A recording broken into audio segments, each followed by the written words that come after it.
again and welcome to another episode of I Want to Talk About This Album. And today I'm going to talk about The Police. This is the second Police episode that I've done. I talked about Synchronicity probably in January or February of this year, and now it's October and I'm going to talk about my second one. I'm not a big Police fan, so there's not too much to talk about. I got this one, Reggatta de Blanc and Synchronicity, as Christmas gifts last year. Actually, I guess that I got those as Christmas gifts. Maybe I did Synchronicity shortly after Christmas. I'm not sure. It doesn't matter. And if you're interested in such things, you can go back and find it. And so I don't have too much to say about the Police. I don't have a deep history with them. I have a long history, but not deep. I've never seen them live. Never really had any desire to see them live. I'm probably repeating a lot of the stuff that I said in Synchronicity just to stretch this video out because it needs to be longer. They're one of those bands that I was very aware of. I think I had a couple of Police singles, maybe when I was 10, 11 years old, 12, not 12, maybe 10 or 11 years old. Maybe I remember I remember having some 45s because they had that A&M.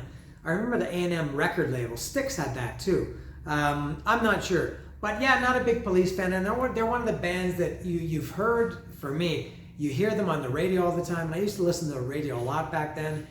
And the Police were constantly on the radio. I knew all the songs. I knew the melodies. I could sing along with the choruses. I don't think I really knew the lyrics to any Police songs. So unlike the last episode, it was 2 episodes ago. 2 episodes ago, I guess, that I did a lot of lyrics with Ice-T, Power.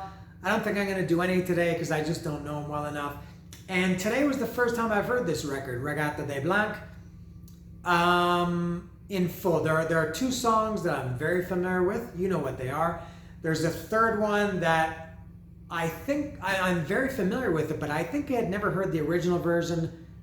No, I must have downloaded it at some point, and you probably know what that song is too. That it wasn't a big hit for them. Actually, I don't think it was a hit at all for the Police, but I did know it for other reasons, which I'll get to momentarily when I get to the track by track. But I feel like this, no, it wasn't the first time I heard it. I definitely downloaded that third song over the years. This is getting really bad already, so I guess I'll get to the track by track. Oh, and I've got it right here. So this is my thank you to it was either my ex-wife or my ex-wife's sister who gave me this for Christmas. So I'm getting to the Christmas gift now. Thank you, in October. So this is Reggatta de Blanc, which is, I guess, French for like white reggae. Et oui, je parle français, mais seulement un petit peu. Okay, there's my French.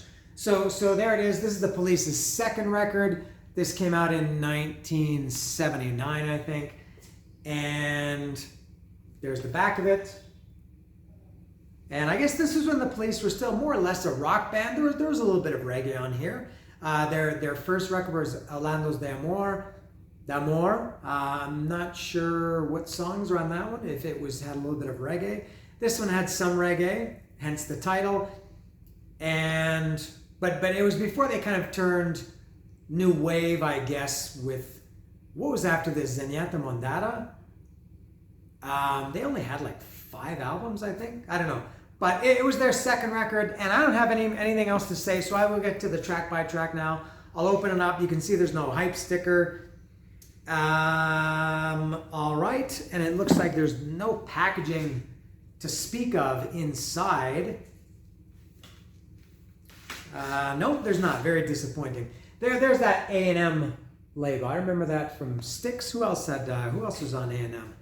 I don't know if I had any records that were on A&M, but some singles. So that's just black vinyl. Yeah, there it is. So Reggatta de Blanc. And because I'm not familiar with it, and I did listen to it twice today, as I often do. It seems that the records that I'm really familiar with, I just listen to them once just to kind of, get inspired and get motivated and kind of remind myself of maybe what I want to talk about. And the albums that I'm not familiar with, or in this case that I've never heard in full, I always listen to them minimum twice. So I listened to this today whilst exercising, and then again as I sat down and took some notes. So I can remove this plastique, keeping with the French theme. This is plastique. Or I guess it's, I'm not sure what it is. All right, so I'll put that there and I'll get my notes. So the first song, everybody knows this song. This is Message in a Bottle. This is one of the ones that I've heard, God, a million songs, a million times. And I know the melody of it, and I can kind of, hum along to it. I know the chorus is, I'll send an SOS to the world, I'll send an SOS to the world, I'll send an SOS to the world. I hope that someone gets I hope that's a message in a bottle. I know that, but that's all I know. I think it's a pretty good song. And now, speaking of lyrics, this one, I think I actually did think this when I was a kid. It's the first line of the second verse, I guess.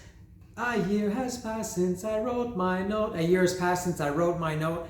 And I swear, when I was a kid, and even when I listen to it now, I know that's what he's saying, but I hear it, and I heard it as a kid. A year has passed since I broke my nose.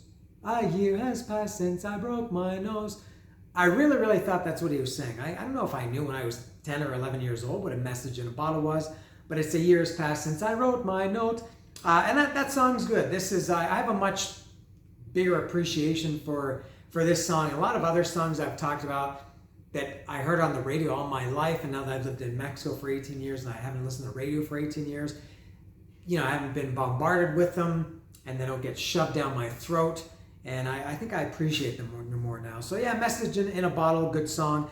Next is the title track, Reggatta de Blanc.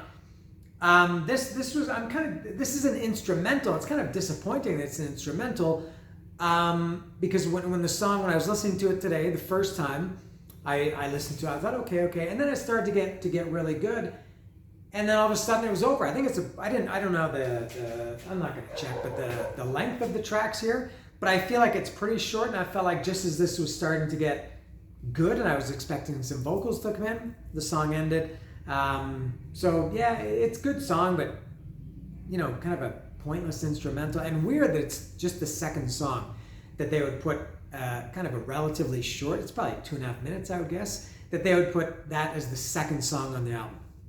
All right, next, number 3, It's All Right For You. I thought this was an excellent song. And all these songs I've just heard for the first time today, except for Message in a Bottle and 2 other ones.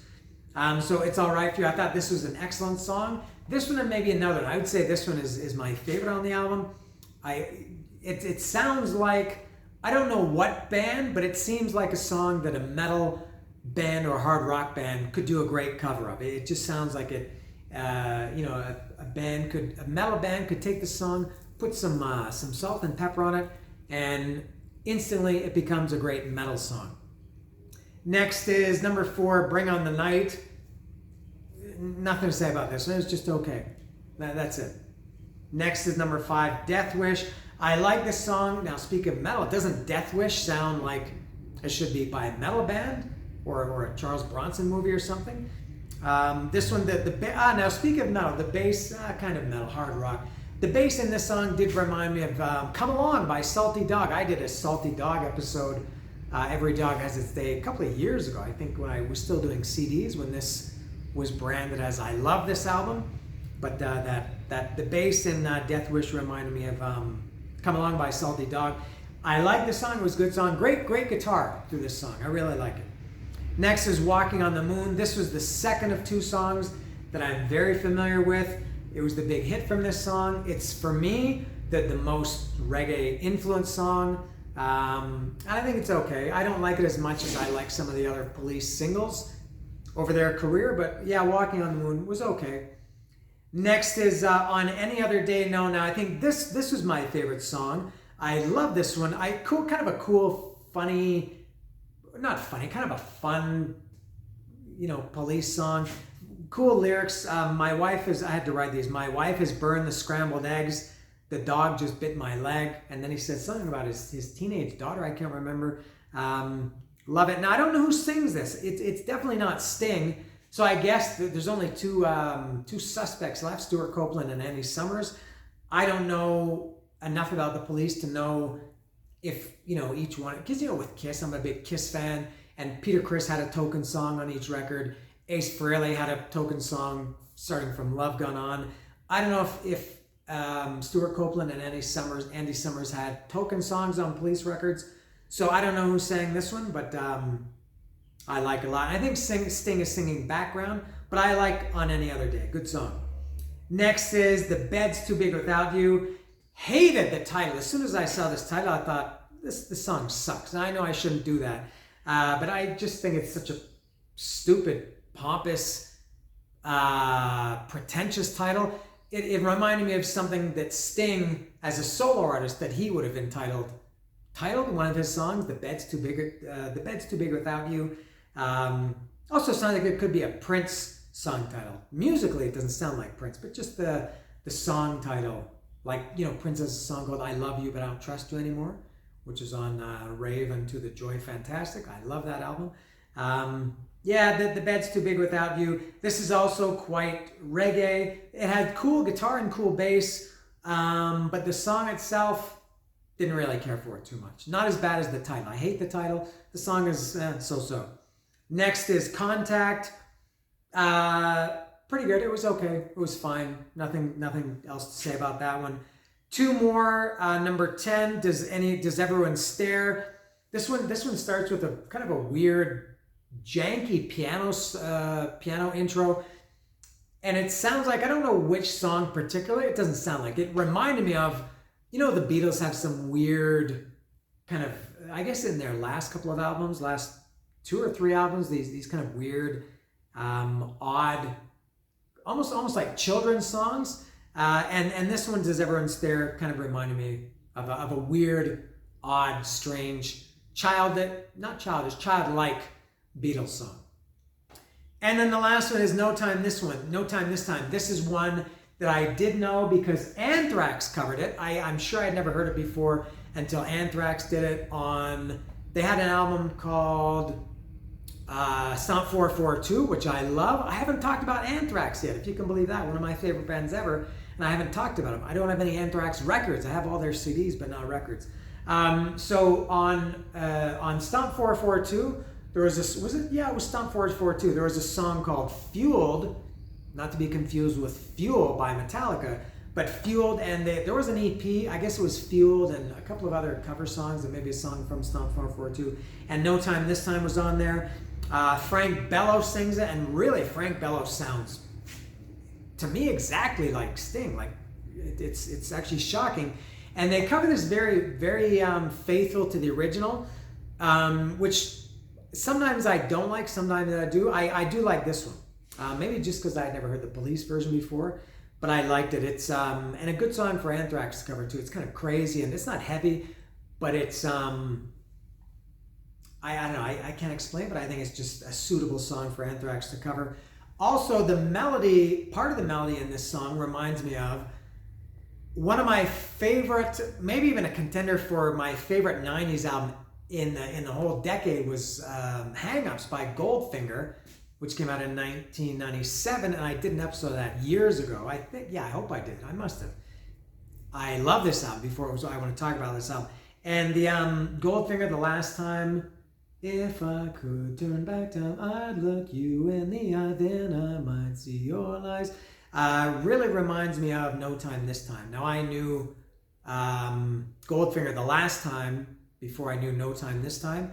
So when I say No Time This Time reminds me of Goldfinger The Last Time, I know it's the other way around. And I know John Feldman, who's the main singer, songwriter, guitarist, main guy in Goldfinger. He's a huge Police fan. So maybe that was a little nod to him. I've never heard him talk about it, specifically No Time This Time and The Last Time by Goldfinger. But I can hear it's short, but to me it's pretty obvious that The Last Time borrows from No Time This Time. That's a lot of times. All right? That's all. So as I said, a short episode today. I'll try to do better next time. I'm not sure. Of course I'm not sure what I'm going to do next time. I mentioned that, I think, in the last episode. About what I'm going to do next. I don't know.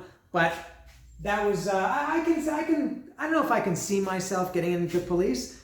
too much, but I do like this album. When I listened to it, it was quite enjoyable. Brought me back a little bit. They're all güeros. They all have blonde hair. So I have that in common with the Police. And at this point, this has gone on far too long. This is the Frenchly titled album by the Police called Reggatta de Blanc.